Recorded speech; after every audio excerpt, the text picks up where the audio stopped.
Welcome to the Wellness Pulse with Monica Stevens.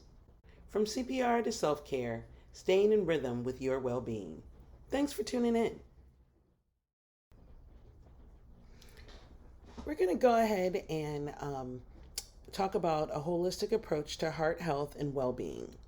As a topic that's near and dear to my heart, we're going to go ahead and get into it and examine some ways that we can apply some of this ancestral knowledge to our current situation. Kind of use old school knowledge to bring us up to, I guess, a new school version of our best version of self.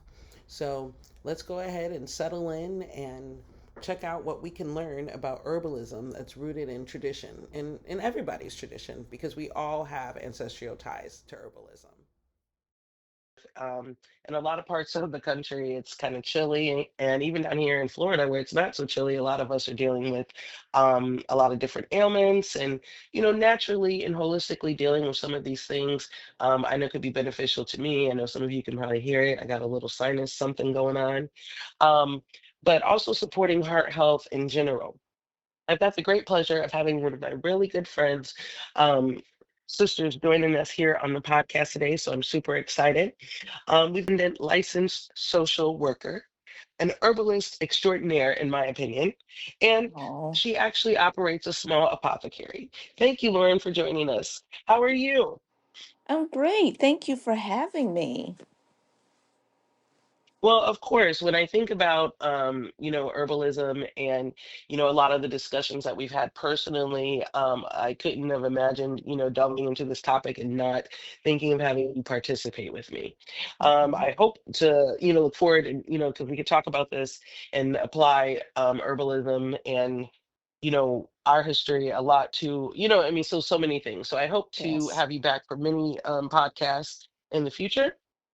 But um, considering with our continuing with our the heart of it all, a holistic approach to heart health and well-being for February, we're gonna just try to discuss some herbalism and heart health, um, and some of our traditions. You know what I mean? And I guess the science that we've since discovered. um, so anyway, why don't you start by telling us a little bit of what kind of drew you to herbalism? How did you actually, you know, get into it? Well, by me being a social worker and having experience working in outpatient mental health, um, I realized that a lot of clients did not want to take medication due to side effects. Some of them Mhm. really needed the medication, but some clients who dealt with issues like depression or anxiety really kind of were turned off by the medications because of the side effects. They made them feel really out of it, weight gain, a few things. So I was like, wow, there's really a lot of negative side effects, associated with psychotropic medication. And Mhm. so I kind of, thought about that. And, that kind of just led me to kind of look at natural ways of healing. I've always loved, teas, been a big tea drinker and things of that nature. But I was just kind of drawn to just look a little bit more deeper into natural healing. And from that point, I decided to take an herbal medicine making class um, Mm. through a program called Chestnut School of Herbal Medicine, which was awesome. Totally changed my life. A lot of natural herbs that we use, that we grow in gardens or even in our kitchen, just kind of traditional medicine that maybe our grandmothers used and things like that. But little did I know about the medicinal and healing properties, and how some of them can be used to help manage things like anxiety, and just to promote calm and things like that. So that's kind of where I feel like I kind of wanted to tap in and learn a little bit more. Yeah, that makes a lot of sense. And coming from healthcare perspective, I totally understand what you mean. The side effects of the medication in general, people often don't want to take the medication.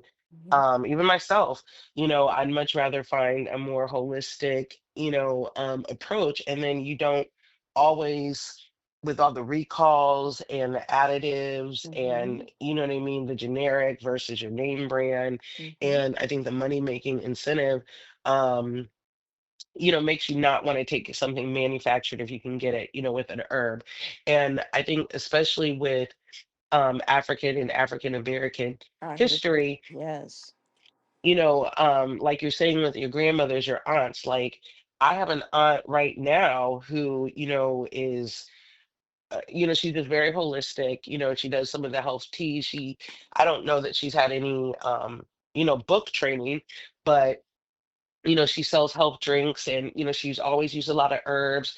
Mhm. She recently came down with a whole comfrey soak. She was soaking my father's feet in the nursing Mm, facility, yes. and Mhm. participating like that. She's been a promoter of garlic, been telling me, about mustard curing cramps. My grandmother, you know what I mean? These things are kind of like embedded in our culture. And like you say, we may Yes. not know the why. Um, and so sometimes for me, knowing the why, kind of tapping back into that history, has kind of always piqued my curiosity. Yeah. Even in terms Um, of preventative medicine, and I do want to just say mhm, this flat out. That I am not taken away from the medical field at all. mm-mm, Definitely don't want to do that. Encourage people to go to the doctor. I don't want to say that herbs are the cure for all. You mm. definitely, you want to go to the doctor and do things like that. And you also want to be careful if you are taking a prescribed medication from your doctor. You want to be careful what herbs you want to take and talk to them first because they can contradict with one another. So I just want to put that out there. You're right. And I'm really glad that you said that because people will possibly misconstrue the Yes. conversation. Yeah, this is in no way advice for replacing your prescribed medication. You should continue following your physician's advice. We're just Mhm. acknowledging that some, like Western medicine and African medicine, and some traditions and so forth may, utilize. And these things sometimes can be used, complementary.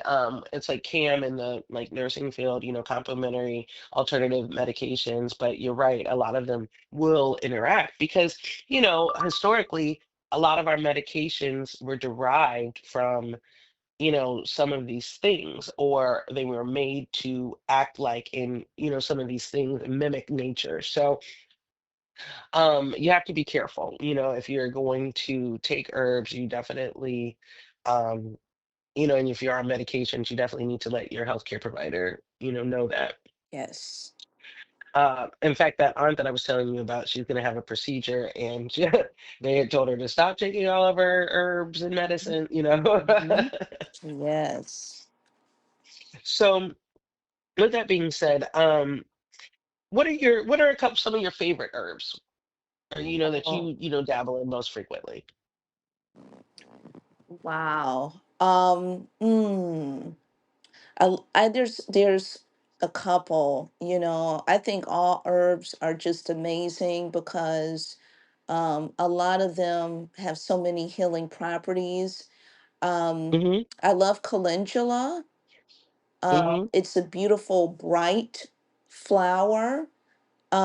And I just love calendula because it is a really good cleanser. It tastes delicious in tea. Um, Mm-hmm. and it has and what it does for the skin. A lot of my body products contain calendula. Matter of fact, I want to make a calendula salve. Um, I Mm-hmm. like it for its different purposes. I love the bright colors, the bright flower, the look of it. Um, I like calendula. I like, wow, that is such a deep question.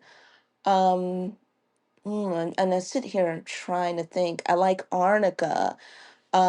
for its uses in terms of topical use for pain, skin Hmm. care.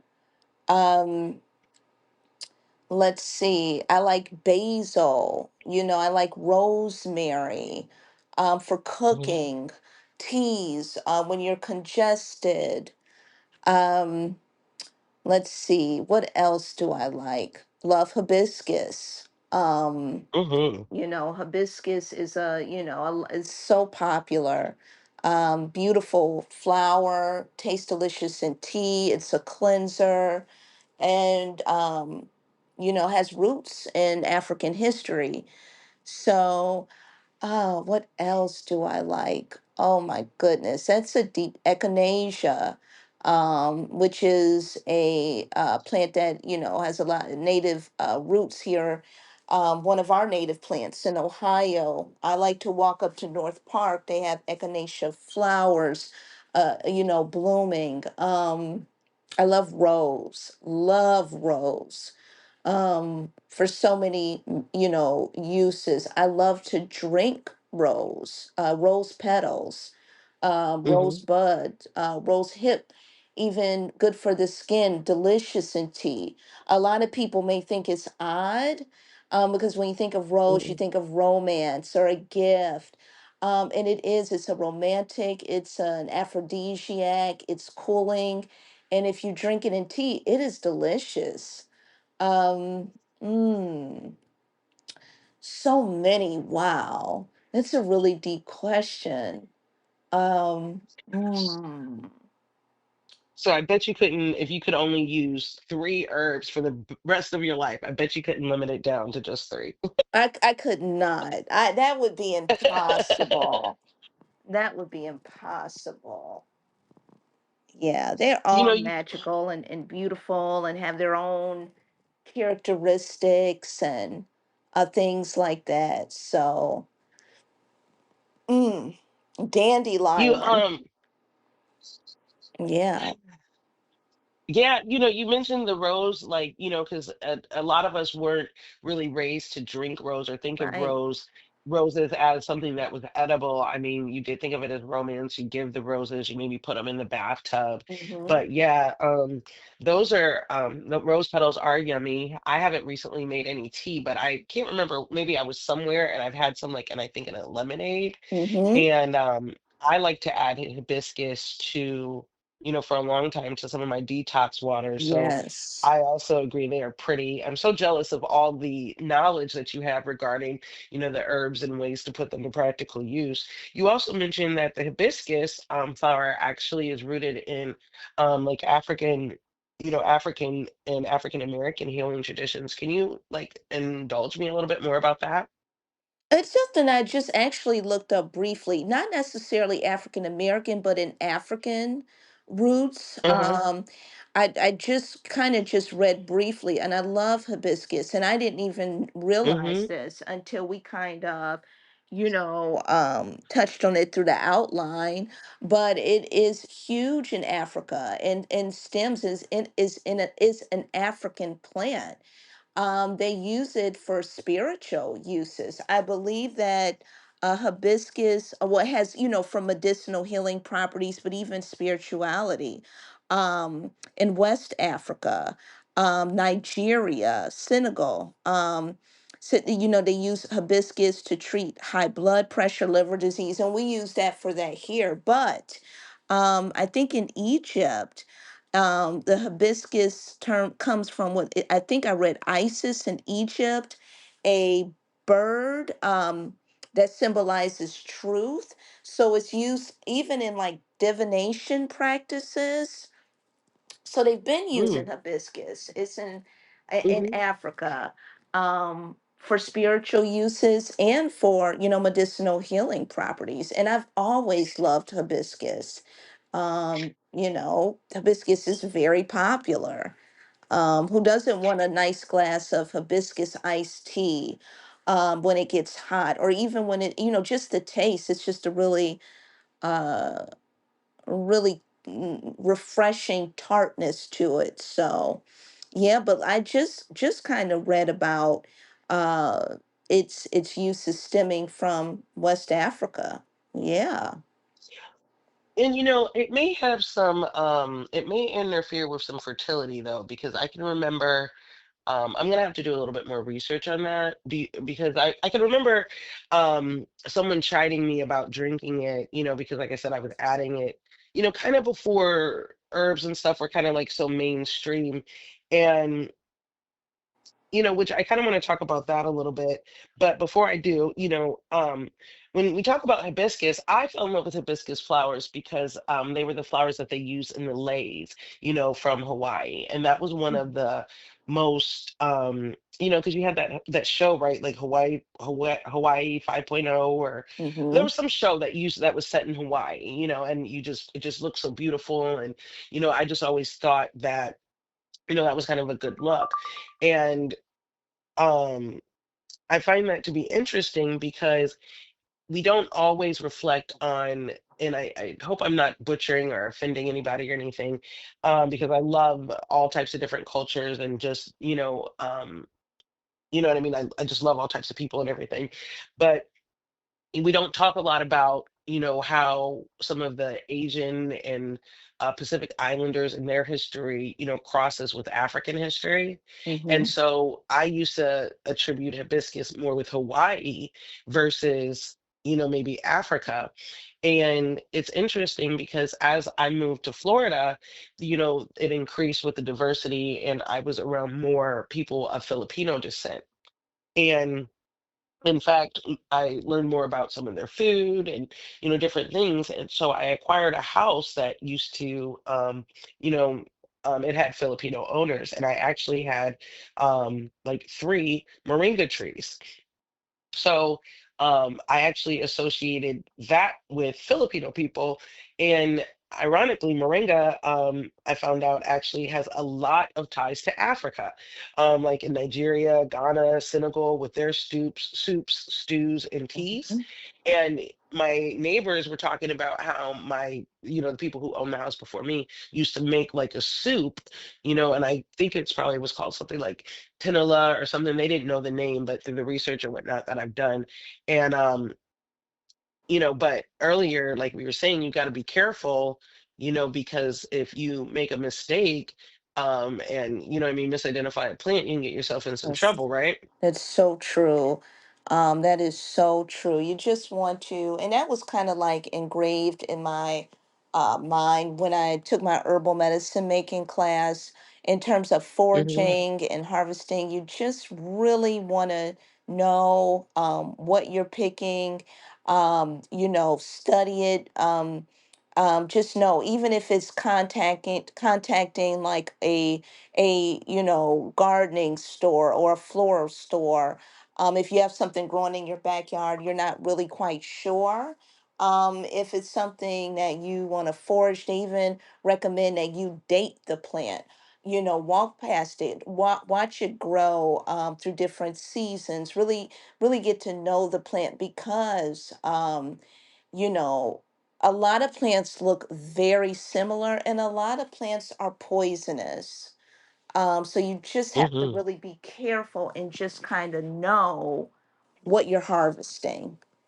Yeah, and that's very Hmm. important. Very important. Yeah, so I definitely was a little, you know what I mean? Since it wasn't something that was natural to me, but I, you know what I mean? Oh, what do you think about those apps, that help you identify plants and things like in your backyard? I mean, I'm not sure, like you say about, it's kind of harrowing to think, because you use the term harvesting and foraging, and but imagine at a time before when that's all you could do was go out and find it somewhere, and you didn't really have an expert. Like, I wonder how people of olden times, what I mean, got to be experts. Mm-hmm. Mm-hmm. Yeah, that's a good With that point.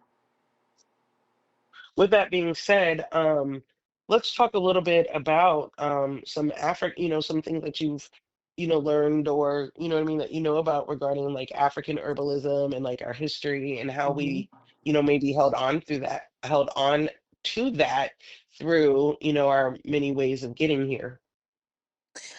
Um, from what I know about our history, and especially when we were enslaved and brought over here from Africa, a lot of the West African region, um, we took though the plants that we used, a lot of times, in terms of healing for different health ailments, but really even spiritual elements. When you talk about things like voodoo and even hoodoo, and they're two separate practices. Um, our spiritual uses of plants were a lot of times used to protect us from slavery. Okay. And Mm-hmm. we brought those practices over here, okay, spiritual practices, um, and we were not allowed to use them in the open. So a lot of that African spirituality in terms of plants was mixed in with Catholicism, because we had to mask it in a way, because we were not able to practice it in an open fashion. So that's where you get practices like voodoo from, that's kind of mix African spirituality with Catholicism. It's rooted in that. Hoodoo, which is different from voodoo. Mm-hmm. Hoodoo is practices that we even use today, African American practices, whether it be things like eating black eyed peas and pork for meat eaters at the New Year's for good luck. Oh, don't put your purse on the floor. That means you won't have money. Mm-hmm. Little kind of Mm-hmm. beliefs like that are kind of based in hoodoo practices. So I think there's, but not all of our African American history is based in voodooism. That came about because back then, just looking for protection from the things that we were going through. But then we had to survive, okay? And not even just African people, period, before modern medicine. Okay, so you have all these ethnic groups using plants for healing purposes. Um, and so there was a lot of plants that we use to heal, okay? A lot. Um, sassafras, yellow root, a lot. There's so many that we use back in times of being enslaved to help heal us. And you had the whole Mm-hmm. midwives. Okay, so you had people like Emma Dupree, a lot of um, John Lee, big in the South. A lot of these healers, okay, people couldn't go to the doctor, so they went to the maybe the community healers to get a medicine that was plant based, or even pulled from like a chicken leg or things like that. Mm-hmm. Black eyed peas, the peanut, deep in the South.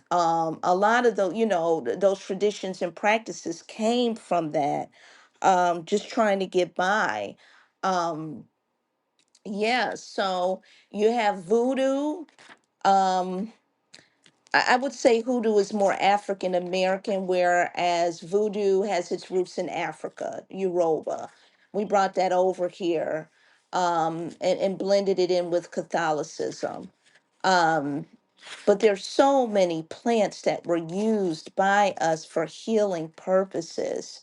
Um, Button grass, yellow root, different ways to cleanse the blood or to break fevers. Um, there was even a plant used by enslaved women to get abortions going. We were used to breed and often rape, used um, to cure ourselves. We had no choice. We had to survive. Yarrow.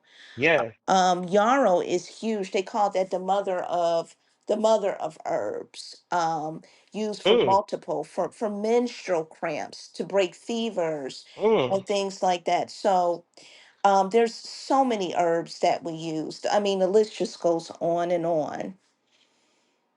mm. So that is, uh, yeah, wow. And you hit with the hoodoo.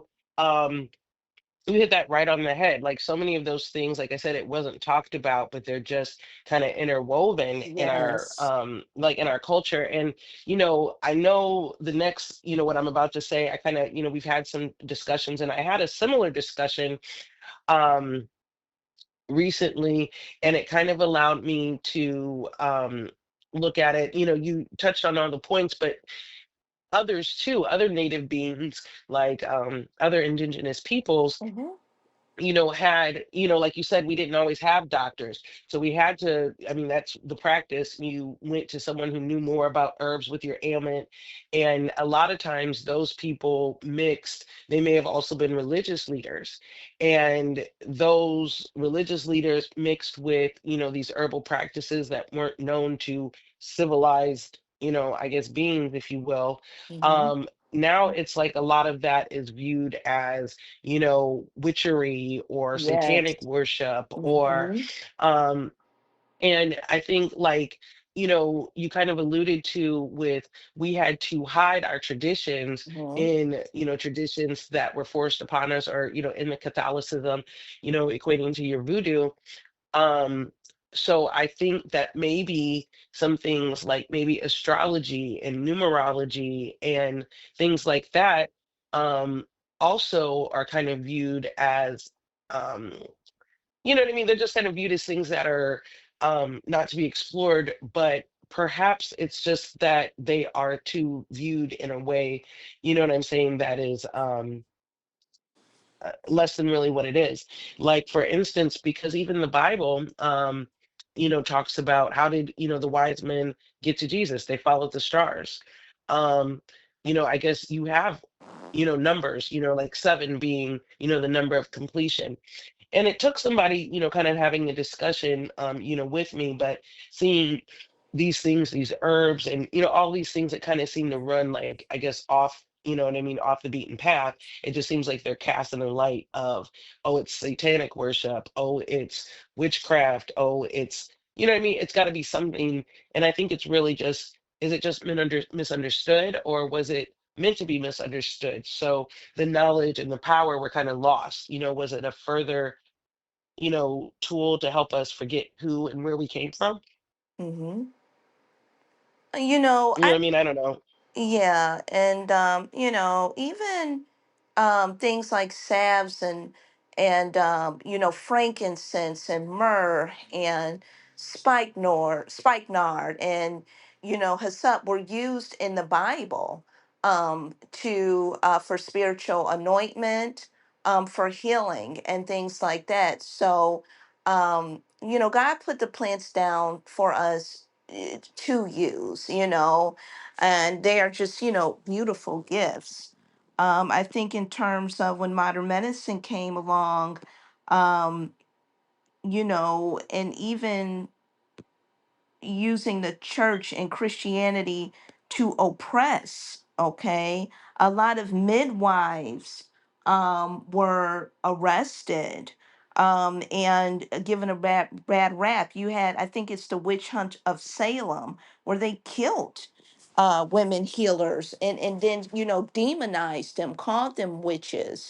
And so, our history is really brutal, and people, took Christianity and twisted it, um, to kind of oppress people and outcast the healers that were in the communities, which is sad. You know, many Black women healers were big time, especially getting into Louisiana and in the South, and they were arrested for their practices. So even you talk about Dr. Sebi, who was said to really be killed because of what he knew, okay, and the knowledge in terms of preventative care. So it's a sad, oppressive history. Um, But the reality is that indigenous peoples had a really deep relationship with nature, for spiritual purposes and healing purposes, you know? Yeah, for sure. And yeah, you sum that up very well. Are there any other like misconceptions you think that people have about herbalism? I mean, I know we kind of just got into the nitty-gritty, but are there any others? I think the one big misconception is even the term herbalism. A lot of people are herbalists and they don't even realize it, whether they're growing things in their garden, whether they're cooking with herbs, or Mm, using tea blends for healing purposes. mm-hmm. Anybody, even a lot of people, most people are herbalist, and they don't think of themselves like that. Maybe they think they have to go to school and do all of that, but like I said, it's not an accredited a practice here in the States. So many people are herbalists and they just don't realize it, you know. Mm, They really, they are what, and that's one misconception I think is out there. um I think another misconception is, if you really want to go into it, is the whole thing about it being witchcraft or satanic. Me personally, I don't use herbs to move energy. That's just kind of goes against my beliefs. So I'm not into mm-hmm. voodoo and things like that. I do acknowledge as part of my ancestral journey, but it's something that I'm not into. Um, but in terms of misconceptions, there are many herbalists that call themselves witches and things of that nature. You know, the term witch, in Africa, they had a witch doctor. It was a healer. Um, so I think people use it, apply it how they want to, and you have the right to do that. It could be depending on your spiritual beliefs. I don't, like I said, I don't believe in using herbs to manipulate truth. I'm a Christian, and I believe that God knows my will, and He controls things, and I don't do that.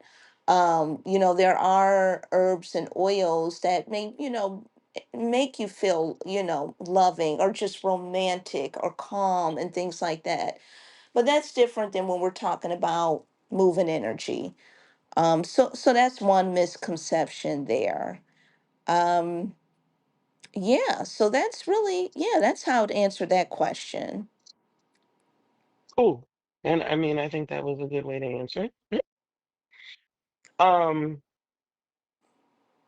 so I know you've kind of wow, you're just actually like a whole plethora of herb knowledge and herbs that you can just kind of like name and great uses. So for heart health, I know of course there's we talked about hibiscus. Um we didn't exactly talk about garlic, for heart health and managing cholesterol. Turmeric for inflammation. We did talk about Mhm. moringa. I didn't really get into, I guess, the anti-inflammatory or like the immune boost or any of that. Mhm. But I guess like in some ways it's considered to be like a some cultures use it as a superfood. Um, I know you talked about um, ashwagandha. Can you say it? Ashwagandha. Yeah, and really the Oh, I did big, say it almost right. no, it's okay. Ashwagandha. I got a tincture that's in being prepared now, ashwagandha tincture. But really, when you talk about hawthorn, the plant that comes straight to my mind, excuse me, heart health, is hawthorn, um, which is another plant that is delicious in a tea. So you have hawthorn. Hawthorn is a plant that has berries, but even there is medicine that is sourced from the hawthorn plant. So hawthorn is huge in terms of heart health. I have a tea blend called the Healing Heart that has hawthorn, rose petals, and holy basil Krishna. Holy basil is another one of my favorite plants. It is delicious in tea. Um, but really, hawthorn is huge when you talk about heart health. You talk about tonics, cardiac tonics, um, things like that. So hawthorn is major, in terms of heart health, a beautiful, delicious plant. It tastes good. Yeah, I love hawthorn. Um, and things of that nature. So there's some other plants that are used as like, for cardiac health. Even hibiscus, okay, is said to have cardiac benefits.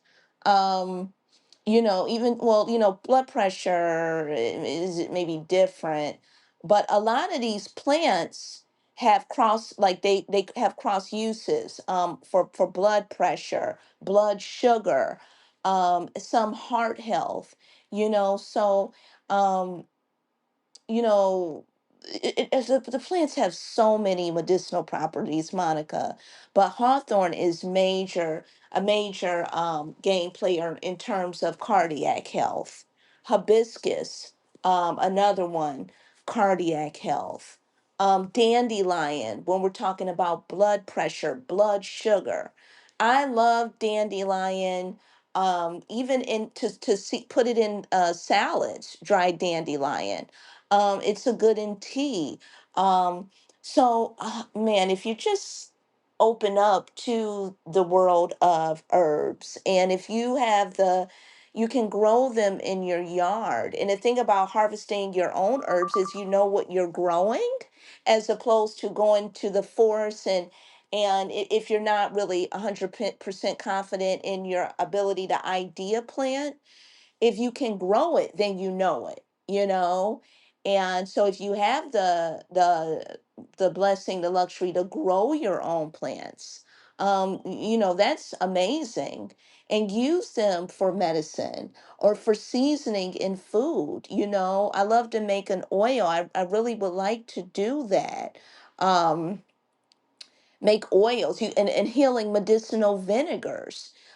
You can make your own medicinal vinegars, put herbs in them, let them sit in a mason jar for 4 to 6 weeks, strain it, and use those plants to season and cook your food. So, even in culinary ways, I know that was a little off centered, but yeah, yeah. So, you got hawthorn. No, it Mm-hmm. mhm. It wasn't off-centered at all because that's actually I was gonna ask about ways to incorporate. So we'll get to that in a minute. What were you saying about Hawthorne? I just love Hawthorn. I like how it tastes. Like I said, I have a tea blend, a healing heart, with hawthorn and rose petals. So if you want to love on yourself, ladies out there, you want to be queening or doing self-care, think about making a tea with maybe hibiscus and rose. Put some little hawthorn in there. It's really delicious. And in the summer, I love to make my tea blends on ice. And queen on Mhm. yourself, love yourself, drink you some rose petals, put them in the bath. You know, consider making an oil with rose petals and calendula and arnica and comfrey, St. John's, and using it for skincare. You know, yeah. So there's so many ways that plants can be used. There's so many plants. I mean, there's so many different species of plants. If you just come familiar with three of your favorites, you're an herbalist. You don't need to know everything about every plant. There's too many out there to know. But if you've got maybe three or four plants that you like and you master the knowledge, whether you want to cook with them, make teas with them, make oils with them, put them in, maybe put them lavender, or you get into essential oils and things like that. then you're a herbalist. You don't have to know everything about every plant. That's impossible. But if you master a couple of plants, some of your favorites, then bam, there you go. Yeah. Wow, that's I hadn't thought about it like that, so I can just consider myself an herbalist. So that's pretty cool. It sounds like pardon me. Um, it sounds like you can combine a lot of different, well, it first of all, let me ask, because through just the conversation that we had, it seems like you have kind of developed some good self-care regimens. Are there any that, you know what I mean? Like what's your I don't know, what are your go-to like routines that you've adapted with the herbs? Like, or what are like I know you said you couldn't pick just three herbs to use for the Hmm. rest of your life, but are there like three regimens that you would, if you could only recommend three regimens, what would they be, or what would the top three regimens involving herbs? And then I'm gonna also ask, because there's so many, like you were saying, it's kind of overwhelming. And if you're new to herbs, like let's say you don't really have any go-to herbs, Hmm. I mean, where should somebody start? You know what I mean? Because you don't want to, you know what I mean? You don't want to get yourself messed up, you know what I mean? So Hmm. that's kind of where I'm going with my next couple of I guess questions. Sure. So say someone is new to herbalism and they want to get into it. Do your research.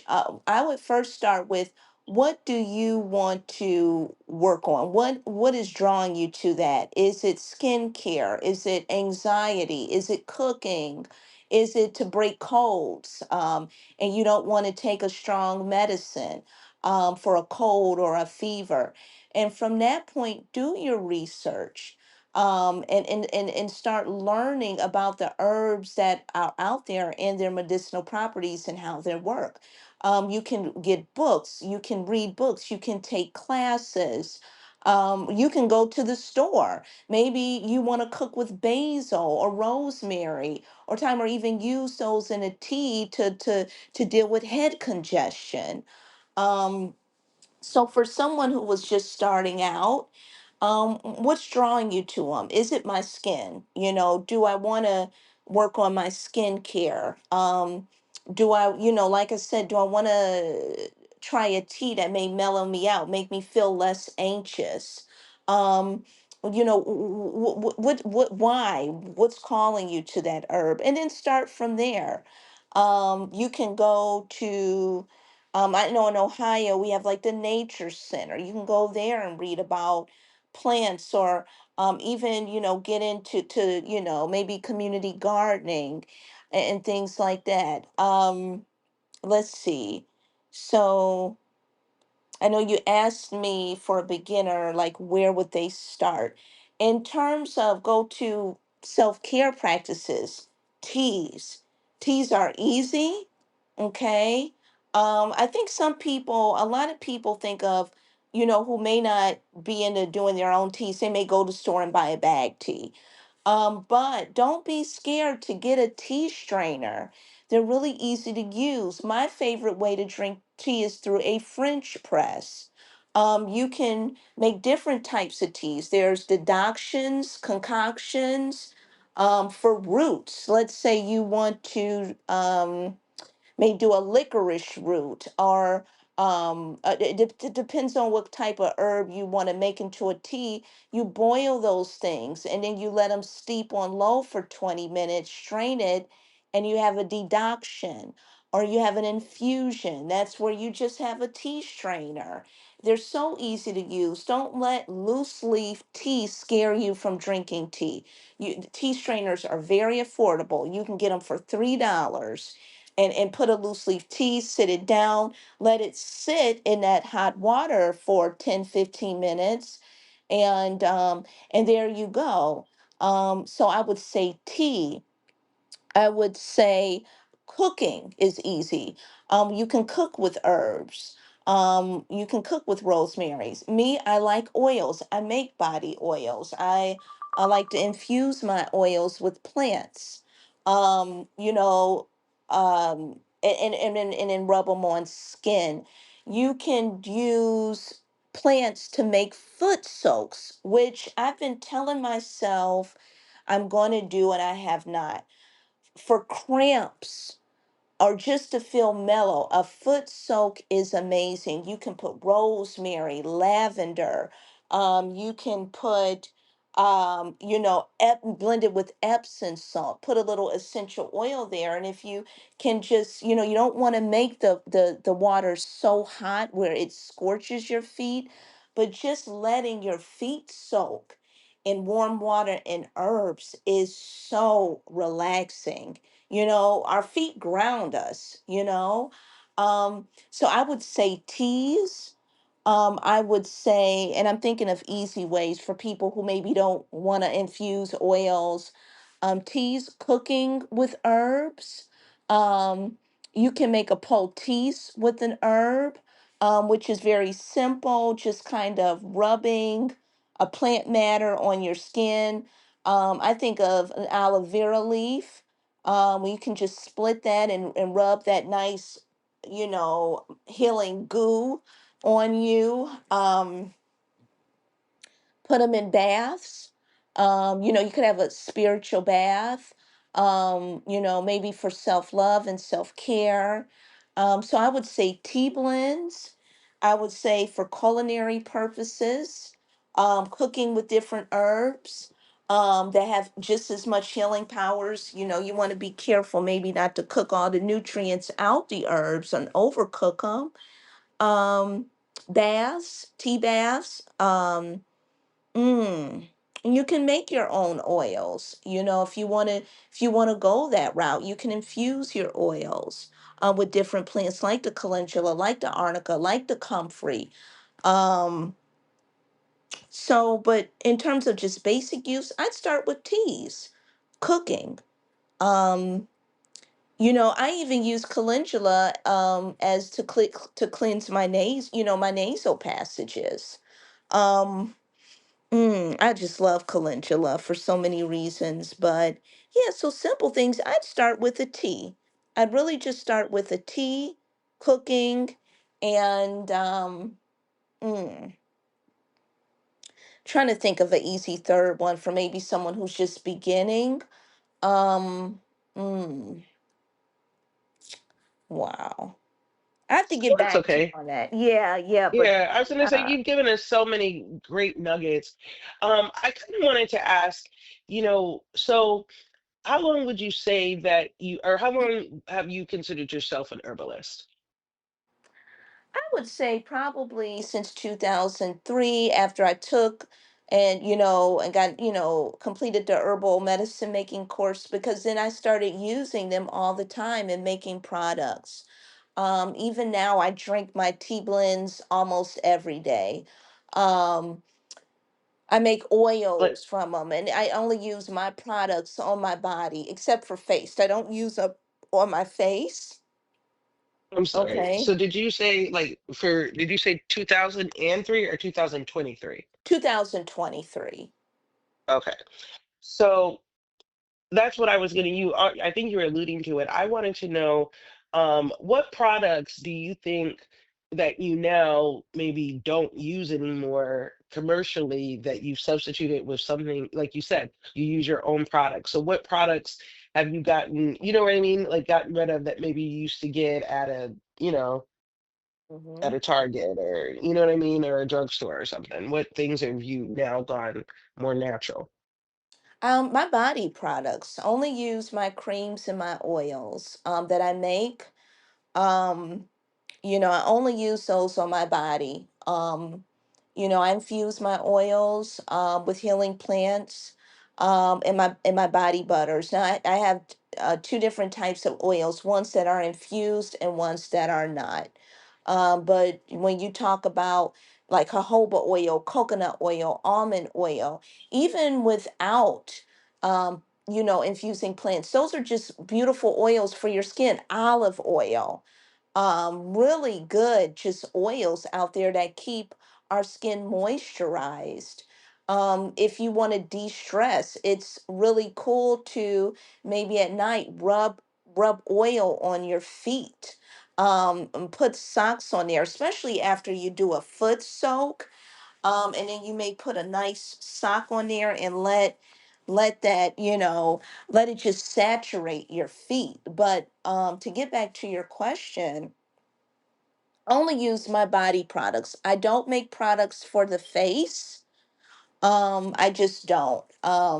I don't really have much knowledge on that, but I know people use like turmeric and things like that. I'm a big turmeric person. I don't use it on my face, but I do eat turmeric drops every morning to help deal with, my bone health.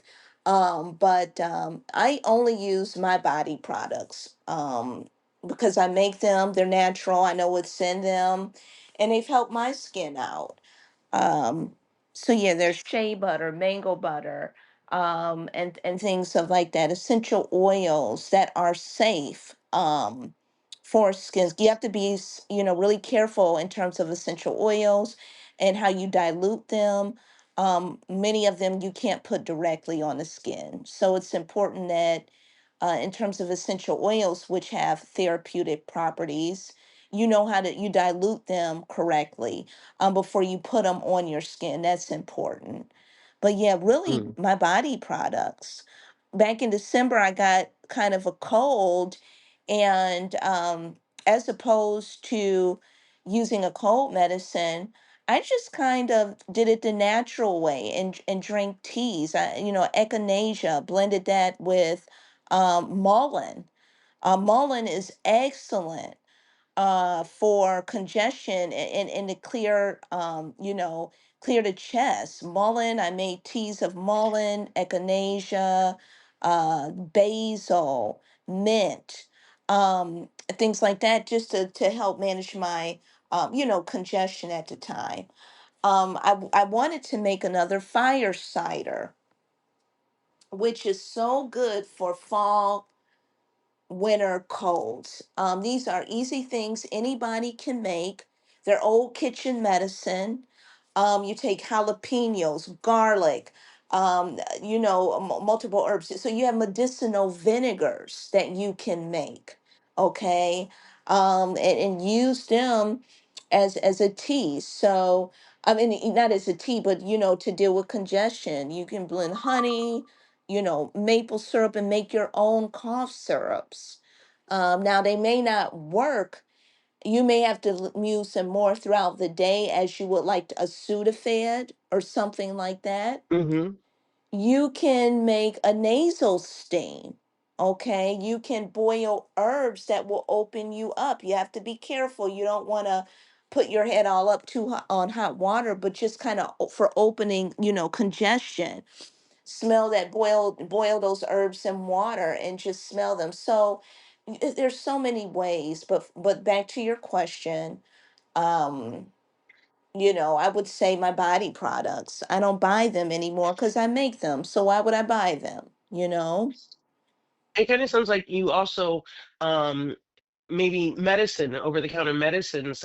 I can remember, I think, we traveled. I think I offered you like, a sinus medication or something, and Mhm. you had something more holistic as opposed to maybe times gone by where you would have, you know what I mean, wanted the Right. sinus med or something. So that's really what inspired, I guess, the conversation, out of, I mean, our personal relationship, just knowing like, oh, okay, you know what I mean? We've gotten to the point where now, you know what I mean? You're comfortable Mhm. enough going into the apothecary and getting something natural and holistic versus, um, you know what I mean? Something over the counter.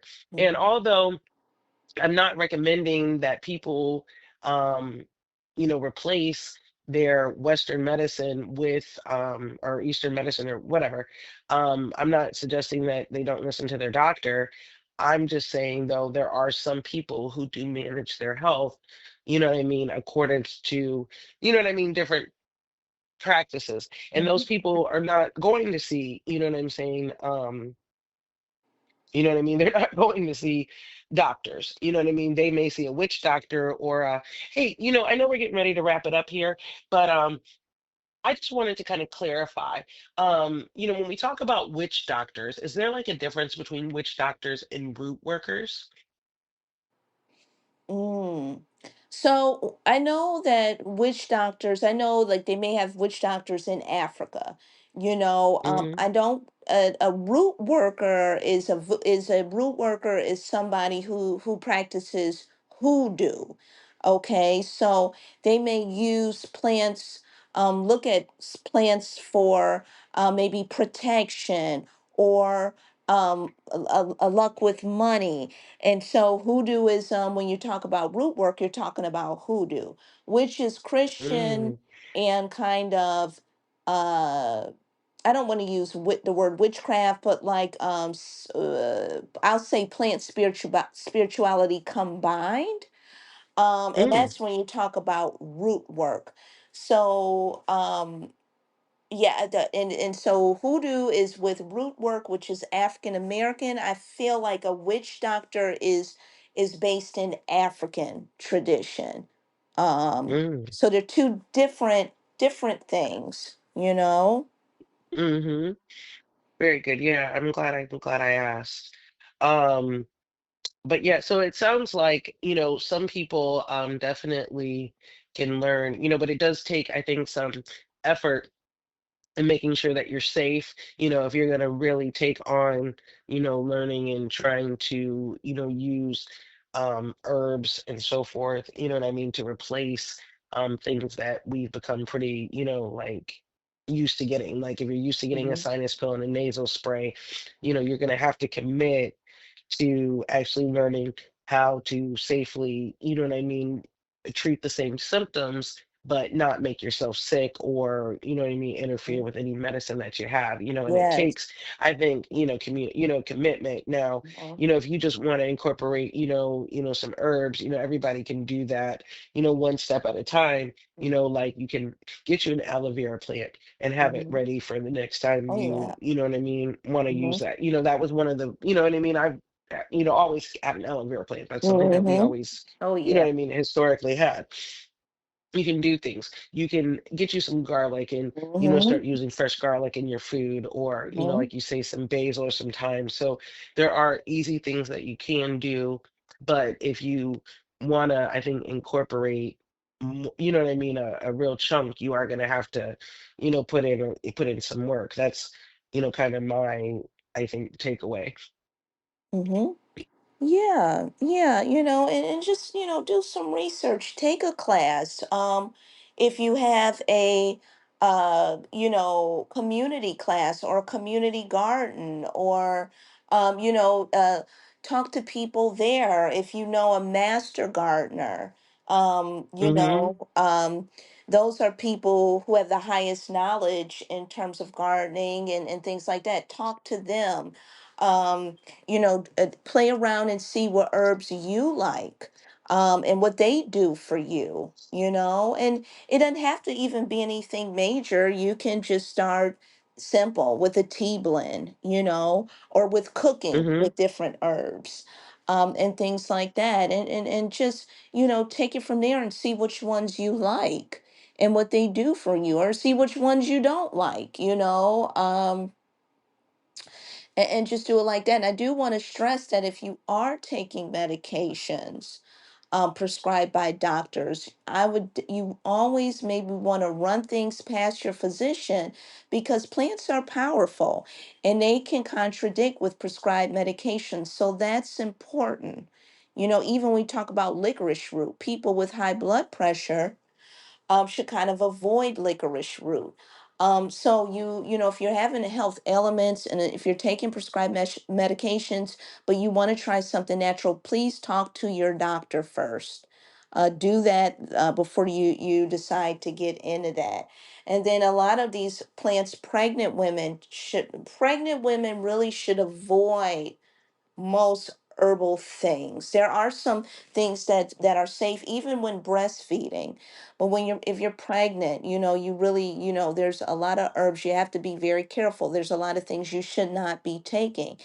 Plants may sound light, but they're very powerful. So you just want to make sure you're being safe. Mm, that is definitely, you gotta definitely just not assume that just because it's natural, Yes. you know what I mean, Mm-hmm. that it's safe. I know one time, back, around COVID, I took some super vitamin and, because it was a vitamin and, I used to take my multivitamins on an empty stomach all the time. Man, before I got to the end of the road, I was violently sick. Yeah. And I called, my significant other and he too, became sick because we both took him, because I'm like, oh, here, take this, Mm-hmm. and Mm-hmm. it was a reminder that yeah, vitamins pack a major punch, Mm-hmm. and I think, sometimes maybe now, like I don't know about you, but it seems like um herbs and naturalism and holisticness seem to be kind of trendy in the last 5 or 10 years, but it's Definitely. not, just trendy. It's really, part of our legacy, not even just as Black people, but also just as people, because we didn't always have pills and hospitals. Right. No, it's not just us, it's everybody. Everybody has ancestral connections to herbalism. And even when you read about me, I've studied, under, Western, African. The reality is we all bleed the same and the plants do the same things for the human body. Spiritually, it may be different, but in Hmm. terms of our bodies, we're all human, so comfrey leaf and St. John's wort and lavender, those are cross-cultural. Everybody, we're all human, so they do the same things for everybody. It may be a spiritual practice that may be different, depending on what your ancestors went through. But it's just all the same, It's all the same. And in the South, there's so much rich history in terms of herbalism, and John Lee talked about the different blood types: high blood, low blood, based on the one drop rule, thick blood, slow blood, and being able to look at somebody and see maybe what kind of blood type they carried and what plants could help them manage that. Whether you tend to be thicker blood, you may get hot quicker. So you may want to take what sassafras or rosemary to cool down, or thin blooded people, the different plants that warm you up. So, everybody's culture has, Asian medicine is huge. Huge, huge, Asian Chinese medicine. I mean, that their roots in Ayurveda, and Indian practices. So you have Ayurveda, you have Chinese medicine, Asian medicine. So most of us do, we have our ancestral ties to herbalism, and that's across the board, you know? Fascinating, because you're right, you don't always, like I said, or not like I said, but it seems that we have gotten away from this and we don't necessarily view it as civilized when it's what everybody had to do. Before You know what modern I mean? As medicine. yeah, before Yes. modern medicine. And so now it kind of gets isolated and thrown in there with other taboo topics, you Mm-hmm. know what I mean? Because it's easier to get a pill. But Lauren, this has just been a fabulous, fabulous, fabulous discussion. Hmm. I have enjoyed you so much.